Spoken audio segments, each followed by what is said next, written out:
le courtier que je prends sous mon aile, ben, ce courtier-là, il a eu confiance en moi, tu sais. Puis je ne vais pas décevoir personne. Tu grossis ton équipe à une vitesse quand même impressionnante. Qu'est-ce qui fait qu'aujourd'hui, tu es passé de 6, 7, 8 à 25, 30 courtiers en quelques mois? Ah, c'est beaucoup d'organisation.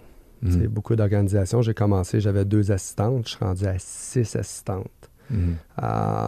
Plus, dans les 6, il y en a un qui est sur la route. Mais c'était beaucoup de coaching parce que c'est arrivé puis c'est arrivé vite. Mais c'est quoi qui est le plus dur pour toi en tant que chef d'équipe, dans la gestion de toute ton équipe, là? En tant que chef d'équipe, c'est quoi qui te challenge le plus? Je te dirais que, tu sais, le courtier que je prends sous mon aile, ben, ce courtier-là, il a eu confiance en moi, tu sais. Puis je ne vais pas décevoir personne. C'est la dernière affaire que je veux. Fait que c'est sûr que je m'arrange tout le temps pour les formations, ce soit ici. Je donne de mon temps aussi. Écoute, fais ça, fais pas ça, essaye ça, on se reparle dans une semaine. Tu sais, du bon coaching. Et puis, c'est ça. Tu sais, à la base, le courtier m'a fait confiance. Donc, C'est pas dur d'avoir 30 courtiers et d'être le seul qui est capable de pouvoir être là au quotidien avec son courtier? C'est de l'ajustement. Mm. As-tu des bras droits un peu là, en tant que courtier Bien sûr. top of the team qui peuvent aider avec les nouveaux courtiers? Bien Ouais. sûr, j'ai de l'aide, tu sais, sauf qu'il reste que la tête en haut, c'est la mienne, tu sais. Fait que c'est sûr que, puis tu sais, un nouveau qui commence, ben des fois, oui, il peut se faire donner un coup de main par un autre courtier, sauf que des fois, ils veulent parler à Mathieu, tu sais.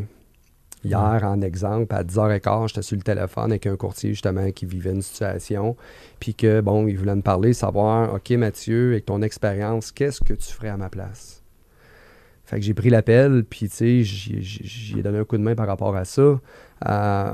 Mais je te dirais que c'est de l'ajustement. Puis, ça va-tu bien? Tu me poses la question. Ça va super bien actuellement. Tu sais. Ouais. Puis est-ce que tu sens que ta clientèle... Je m'attends pas à ce que tu me dises non, mais je vais te la poser quand même pareil. Est-ce que tu sens que ta clientèle est mieux servie parce que aujourd'hui tu es positionné de cette façon-là qu'avant? Oui, définitivement. Pourquoi? Je te dirais que les suivis sont encore... tu sais, là, ça tourne au quart de tour. Là. Mm-hmm. Tu sais. C'est quoi le trademark de l'équipe de Mathieu Arsenault? Le trademark, ça serait, je te dirais, premièrement, tu sais, ça serait la réussite. Hein? Dans peu importe les sens du terme. T'sais. Parce que c'est bien beau inscrire une propriété, sauf que l'inscrire et la vendre, surtout dans le marché actuel, c'est deux choses. Fait que oui, je pense que si tout le monde réussit, c'est ça qui fait que ça devient vraiment gratifiant. C'est ça qui fait que ça devient vraiment winner, gagnant pour l'ensemble de l'équipe. Est-ce que tu as des courtiers qui quittent ton équipe? Est-ce que ça vient te chercher vu que tu es quelqu'un qui est très impliqué avec eux? Tu vas faire beaucoup de formations, de coaching. Si tu en as un qui décide de quitter, est-ce que c'est quelque chose qui vient t'affecter émotionnellement? C'est sûr. Définitivement. Définitivement. Comme là, c'est arrivé récemment. Tu sais. Ouais. Mais comme chef d'équipe, puis on en parlait, Sarah et moi, comme chef d'équipe, il faut que tu sois prête à avoir un peu le cœur solide. Parce que ça t'est arrivé, ça m'est arrivé, mais ça va nous arriver encore.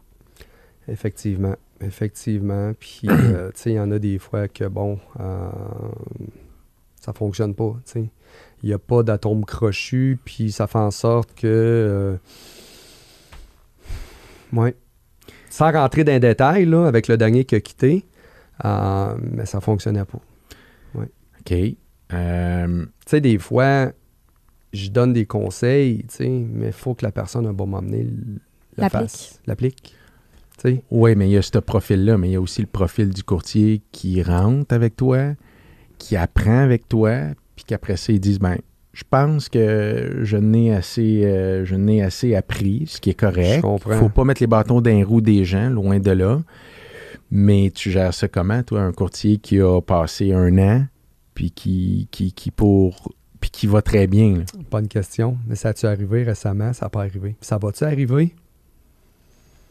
Peut-être ça va arriver, mais pas pour cette raison-là. À cause des coûts. C'est à cause des coûts. À cause des coûts. Mhm.